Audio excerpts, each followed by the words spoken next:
High knees or hip flexor marches are an excellent way to strengthen the hip flexors and the tibialis anterior in the front of the shin. Now you might be thinking, why would I want to strengthen my hip flexors? They're already tight. Thing is, tightness doesn't necessarily mean that it needs to be stretched all the time. If you find that you're always having to massage and stretch a muscle in the body, it's time to strengthen it. Neurologically, yes, it's tight and also very weak, so let's strengthen it.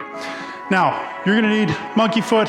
Start with lightweight, build as you get better at maintaining these positions. I like to stand on a little plate so I can get full extension of the hip here.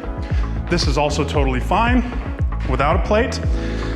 To start, you wanna make sure that you're lifting the knee straight up in front of you. You can play with different angles if you want to, but for the purpose of this video, let's work on keeping it straight up and down.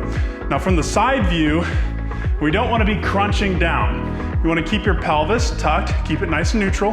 Your ribs are in, you're reaching the crown of your head up to the ceiling the entire time. You're lifting at the hip joint.